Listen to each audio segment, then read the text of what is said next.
মালদার সুজাপুরের ঘটনা আপনাদের সামনে রাখি, যেখানে কর্মতীর্থে রীতিমতন তালা ঝোলানো রয়েছে গেটে, কিন্তু ভেতরে গোডাউনে মজুত করা রয়েছে বাজি।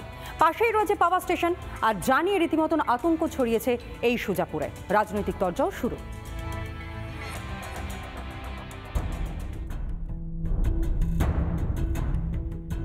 রাজ্য সরকারের তরফ থেকে প্রতিটি জেলায় প্রতিটি ব্লকে কর্মতীর্থ একটা প্রকল্প শুরু করেছিল। কালিয়াচকের এই কর্মতীর্থ এলাকায়, এই যে সুজাপুর, এবং রীতিমতো আমরা দেখতে পাচ্ছি যে এই সম্পূর্ণভাবে তালা আটকানো রয়েছে, রীতিমতো বন্ধ করে রাখা হয়েছে। কর্মতীর্থের গেটে তালা, কোনো দোকান খোলে না, কিন্তু বাজি মজুত হয়। সরকারি খরচে তৈরি ভবন এখন বাজির গোডাউন। কর্মতীর্থ হচ্ছে একটা সরকারি কাজের উদ্যোগ, ওটা কাজের জন্য রাখা হয়েছে। আমরা বেকারত্ব ছেলেদের কাজ না পায়, সেখানে কর্মতীর্থ মানেটা কি? সেখানে বাজি রাখা হচ্ছে। কর্মতীর্থে বাজি রাখার পক্ষে সওয়াল মালদার মার্চেন্ট অফ কমার্সের। আর কর্মতীর্থে যে বাজির কথা উঠছে সেটা হচ্ছে সবুজ বাজি, যেটা নিরাপত্তার জন্য সেটা সম্পূর্ণ ঘেরাটেপ করা হয়েছে, মানুষ নিশ্চিন্তে থাকতে পারে। প্রশাসন থেকে ডিসিশন নেওয়া হয়, যেহেতু ওই জায়গাটা আমাদের একদম ক্লোজ ডোর এরিয়া, কোনো ইলেকট্রিসিটি কানেকশান ওখানে নেই, এবং সম্পূর্ণ সেফটি মেজার মেনটেন করেই আমাদের ওখানে এই স্টোর করা হয়।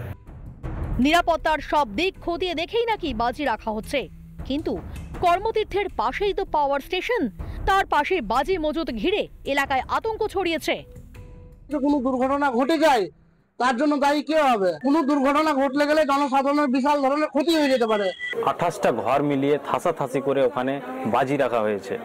এই কথাটা শোনার পর আমরা হতাশ হয়ে গেছি। পার্শ্বে আমাদের বিজলি বিভাগের ওখানে 11,000 36,000 ওয়ার্ডের কারেন্ট ওখান থেকে সাপ্লাই হয়, আর বিস্ফোরণ কখন কি ঘটবে কেউ জানে না। কর্মতীর্থ সাধারণত প্রত্যেকটা ব্লকে যে কর্মতীর্থ হয়েছে সেই ঘরগুলো কিন্তু রেন্টে দেওয়া হয়েছে, ঠিক রাখবো, এবং আশা করি আমাদের জেলা প্রশাসন আবার সেটা মনিটরিং করে দেখবেন যে ইউজ করছে কিনা, বা ওনারা আবার কাউকে ভাড়া দিয়েছে কিনা।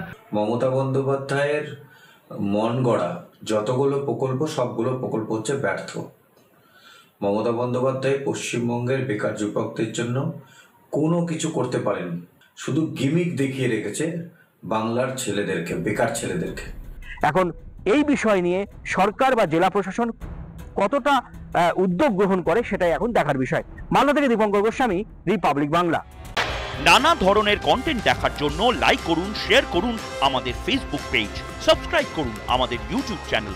পাশাপাশি অন্যান্য ব্রেকিং নিউজের জন্য অবশ্যই চোখ রাখুন রিপাবলিক বাংলায়।